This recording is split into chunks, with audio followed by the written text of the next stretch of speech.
Jésù. Ayé mi bọlá fún ọ Jésù. Ẹ̀mí mi ń fògo fún ọ Jésù. Ayé mi bọlá fún ọ Jésù. Ẹ̀mí mi ó fògo fún ọ Jésù. Mark chapter 14. Ìwé Máàkù orí kẹrìnlá. I just want to launch you into some things, some experience, some encounter. A fẹ́ jẹ́ kẹ́ rí àwọn nǹkan kan. Mark chapter 14. Ìwé Máàkù orí kẹrìnlá. Let us start from verse 13. Ẹ jẹ́ ká bẹ̀rẹ̀ ní ẹsẹ̀ kẹtàlá. And he sent forth 2 of his disciples, Ó sì rán àwọn méjì nínú àwọn ọmọ ẹlẹ́yìn rẹ̀. and said unto them, Ó sì wí fún wọn pé, Go ye into the city, ẹ lọ sí ìlú. and there ye shall meet you a man, Ọkùnrin kan bearing a pitcher of water. tí irú ìsàmì omi yóò pàdé yín. Follow him. Ẹ máa tọ̀ ọ́ And lẹ́yìn. wheresoever ye shall go in, Àti ibikíbi tí ó bá gbé wọ̀. say ye to the good man Kí of the ẹ̀yin tó wí house, fún baálẹ̀ náà pé, the master saith, olùkọ́ni wí pé, Where is the guest chamber, níbo ni gbọ̀ngàn àpèjẹ náà gbé where wà? I shall eat the Passover with my disciples? Níbi tí èmi ó ti gbé jẹ ère kọjá pẹ̀lú The àwọn blood ọmọ of ẹ̀yìn mi. Jesus Ẹ̀jẹ̀ Jésù and the flesh of Jesus, àti ẹran ara Jésù. by implication the communion wine and the bread, Àní wáìnì àti búrẹ́dì. point us to the Passover. Ó ń tọ́ka sí oúnjẹ alẹ́ Olúwa. It was a Passover in the land of Egypt. Oúnjẹ alẹ́ Olúwa ti ilẹ̀ Íjíbítì. It was a Passover in the land of Egypt, Wọ́n ìrékọjá ní ilẹ̀ Íjíbítì in the original. ní ti ìpilẹ̀ṣẹ̀. The children of Israel never came out of Egypt Àwọn Ísírẹ́lì wọn ò jáde kúrò nílùú Íjíbítì. until blood was shed. Àfìgbà tí ẹja tẹ ẹ̀jẹ̀ sílẹ̀. Meaning that you cannot come out of the bondage of sin. Ó túmọ̀ sí pé ẹ lè jáde kúrò nínú ìgbèkùn You ẹ̀ṣẹ̀. cannot come out of the bondage of the enemy Ẹ lè jáde kúrò nínú ìgbèkùn ọ̀tá with your prayer. pẹ̀lú àdúrà yín. No. Irọ́. It takes the blood of Jesus. Ó nílò ẹ̀jẹ̀ The Jésù. Lord wrought so many miracles in the land of Egypt, Olúwa ṣe ọ̀pọ̀lọpọ̀ iṣẹ́ ìyanu ní ilẹ̀ but Íjíbítì. none of those miracles was able to bring them out of the captivity of Pharaoh. Gbogbo àwọn iṣẹ́ ìyanu yẹn kò sí èyí tó lè gbọ́n wọn jáde nínú ìgbèkùn Fáráò.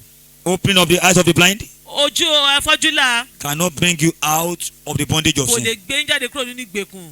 Bringing out the dead to life Kí ẹni tó ti kú ká jí sí ayé cannot bring you kò out of lè sin. gbé jáde kúrò nínú ìgbèkùn. Moses did everything. Mósè ṣe gbogbo ohun tó lè ṣe. None of those things except the blood. Gbogbo iṣẹ́ ìyanu yẹn yàtọ̀ sí ẹ̀jẹ̀. Kò Brought lè them gbé wọn out of the jáde land nínú of ilẹ̀ Egypt. Íjíbítì. The land of Egypt symbolizes the land of sin. Ilẹ̀ Íjíbítì ó túmọ̀ sí ilẹ̀ ẹ̀ṣẹ̀.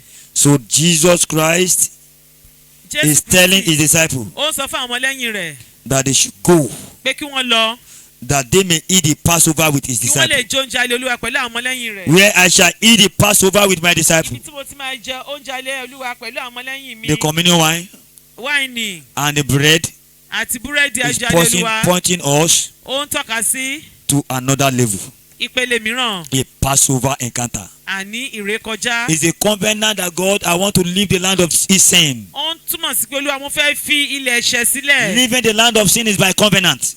Láti fi ilẹ̀ ẹ̀ṣẹ̀ sílẹ̀ má jẹ̀mú ni. Staying in the land of sin is by covenant. Láti fi ilẹ̀ ẹ̀ṣẹ̀ sílẹ̀ má jẹ̀mú ni. He took the covenant with Joseph and Jacob. Ó jẹ májẹ̀mú pẹ̀lú Jósẹ́fù àti Jacob with Pharaoh Jákọ́bù pẹ̀lú Fáráò. for them to stay in the land of Egypt. Láti lè dúró sí ilẹ̀ Íjíbítì. Then you need the covenant with God Ẹ ní májẹ̀mú pẹ̀lú for you to pẹ̀lú come Ọlọ́run out of the land of sin. láti jáde kúrò nínú ilẹ̀ ẹ̀ṣẹ̀. That is what Passover means. Ohun tí ìrékọjá ń sọ Passover nìyẹn. means that you have been translated Ìrékọjá túmọ̀ sí wípé from death to life. à ń gbé yín kúrò nínú ikú sí In verse ayé. 15, Ní ẹsẹ̀ and he will show ìkẹrìndínlógún. you a large upper room, Wọ́n ní yóò fi gbọ̀ngàn ńlá kan wọ̀n. furnished and prepared. There, make ready for us. In verse 16, and his disciples went forth Àwọn ọmọ ẹ̀yìn rẹ̀ sì jáde and lọ. came into the city, Wọ́n lọ sí ìlú. and found as he had said unto them. Wọ́n sì rí gẹ́gẹ́ bí ó ti sọ fún wọn. And they said, made ready the Passover. Wọ́n sì pèsè ìrékọjá Of sílẹ̀. course, Jesus cannot lie. Jésù ò lè parọ́ o. And in the evening, Nígbà tí alẹ́ he lẹ́, cometh with 12. ó wá pẹ̀lú àwọn Do you know the méjìlá. significance of evening? Ṣé ẹ mọ̀ túmọ̀ alẹ́? As far as the calendar of God is concerned, Bí ìwé ti ètò Ọlọ́run ti ṣe rí. evening marks the first day. Am I correct? Alẹ́ ló ń jẹ́ kí ló wá kí ọjọ́ kejì tó Evening mọ́. marks the first day.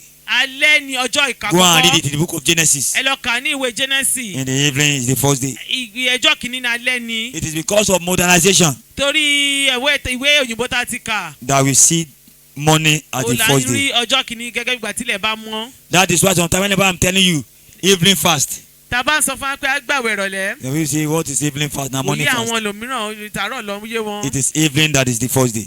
Alẹ́ ni ọjọ́ kìíní. That was why Jesus ate it in the evening with his disciples. Òun Jésù ṣe jẹ́ ní alẹ́ pẹ̀lú àwọn ọmọlẹ́yìn rẹ̀. And verse 18. Ní ẹsẹ̀ kejìlélógún. And as they sat and did eat, Bí wọ́n sì ti jókòó tí wọ́n Jesus jẹun, said, Jésù wí pé Verily I say unto you, lóòótọ́ ni mo wí fún one yín. of you which eateth with me, Ọ̀kan nínú yín shall yóò fi betray hàn me. mí àní òun náà tí ń bá mi jẹun. it is not impossible that you are here, Kò ń ṣe ohun àjèjì pò wà níbí. that you will eat Kò that jẹ oúnjẹ alẹ́ Olúwa. bread, Kò jẹ búrẹ́dì you alẹ́ will Olúwa. drink the wine, Kò mu wáìnì alẹ́ Olúwa. yet you still betray Jesus. Kò tún tàn jẹ́ kó tún It jà is not, Jésù. it is not strange, Kò yà wá lẹ́nu. because there was one that was part of his disciple. Àkọ́nú náà àwọn ọmọ ẹlẹ́yìn rẹ̀. Jesus knew that he's going to eat it. Jésù mọ̀ pé ó máa jẹ. But nowadays in our churches, Ṣùgbọ́n ní àwọn ìjọ wa, sinner don't come, sinner don't come. ẹlẹ́ṣẹ̀ máa wá o.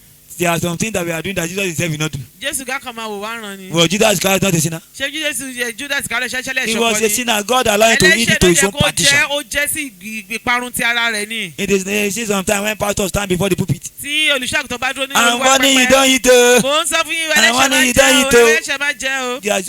They are not saving their saliva. Wọ́n ọkàn ṣàǹsọ tí wọ́n ní. Did Jesus want Judas? Ṣé Jésù ó kìlọ̀ fún Judas? He only told that I know that one of you Mo will mọ̀ eat pé and betray. ẹnìkan ní máa ṣáàdà mí. Your own is that preach salvation to them. Tèyí ni pé kẹ́ ẹ wàásù ìgbàlá Preach salvation to them. Ẹ wàásù ìgbàlá ọkàn fún And wọn. tell them the reason and the purpose of the Passover. Ẹ sọ ìdí tí a ṣe ń jẹ oúnjẹ alẹ́ If I begin Olúwa. to tell you, say, Tí wọ́n bẹ̀rẹ̀ sí sọ fún wa. if you are hungry at home, stay at home. Tí ebi bá ń pejọ́ jókòó sílé And I rẹ̀. follow Apostle Paul. Tá a bá ṣe bí If àpòsí you are still bọ́ọ̀lì. going to eat, you are going to eat. Tí a bá ní kẹ́ máa jẹun, ẹ jẹ́ bẹ́ẹ̀ bá fẹ́ jẹ́. So, but what I will tell you is this. Nǹkan tá a sọ fún yín ni pé There are two sets of people that ate the Passover. àwọn ènìyàn méjì ló jẹ oúnjẹ alẹ́ Olúwa. The communion. Oúnjẹ alẹ́ Olúwa. We have Judas. Judas jẹ́. We have the group of the Peters. A dẹ̀ ní àwọn Pétérù tó ń wà So ní. Jesus said, one of you which eateth with me Jésù sọ pé ìkànnì tó ń jẹ ní pẹ̀lú mi bí shall betray me. ó máa dà mí. And they began to be sorrowful. Ó dẹ̀ inú wọn bẹ̀rẹ̀ sí And bàjẹ́. to say unto one of them, Wọ́n á sọ one fún by ara one, wọn, say, this man is a very nice man. ọkùnrin yẹn ènìyàn tó dára ni. We still going to betray him. Kí ló lè ta tún máa dà á? And another said, Ẹnìkan sọ pé is it I?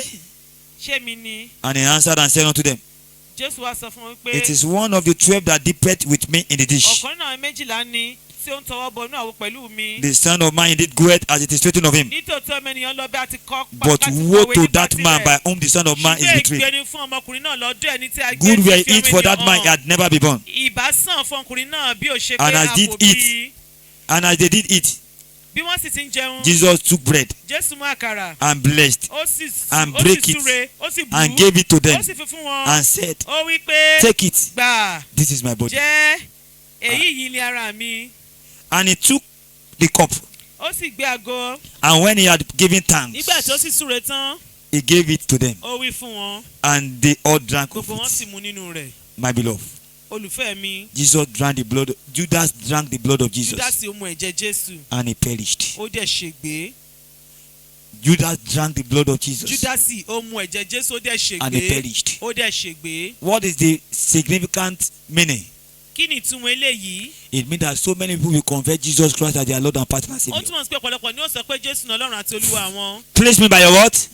Wọ́n ní Please me by your blood. kẹ̀ṣá fún Yet ẹ̀jẹ̀ gbà mí. they will perish after the order of Wọ́n Judas. máa parun nípa ti ẹsẹ̀ Júdásì. And he took the cup, Ó dẹ̀ gba they all kọ́ọ̀pù drink, náà.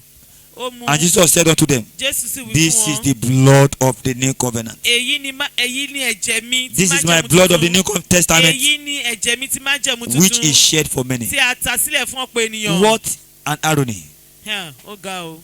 that Judas took the blood of Jesus, Wípé Júdásì ó mu ẹ̀jẹ̀ Jésù. the blood of New Testament, Ẹ̀jẹ̀ májẹ̀mú the tuntun. blood of New Covenant, Ẹ̀jẹ̀ májẹ̀mú tuntun. and Judas still perished. Júdásì ṣègbé. This is a tragedy. Nǹkan burúkú gbà Jesus nílé yìí. went too far with Judas. Jésù ti rìn ìfọjọ́ pípẹ́ He pẹ̀lú gave Júdásì. him what he wouldn't have loved to give to sinner. Ó gbé nǹkan tí kò yẹ kó fẹ́ lẹ́ṣẹ̀ ó gbé fún He Júdásì. gave his blood to Ó Judas, gbé ẹ̀jẹ̀ rẹ̀ fún Júdásì. meaning that he placed his life before Judas. Ó tún pọ̀n pé ó fi ayé rẹ̀ fún Júdásì. But what happened?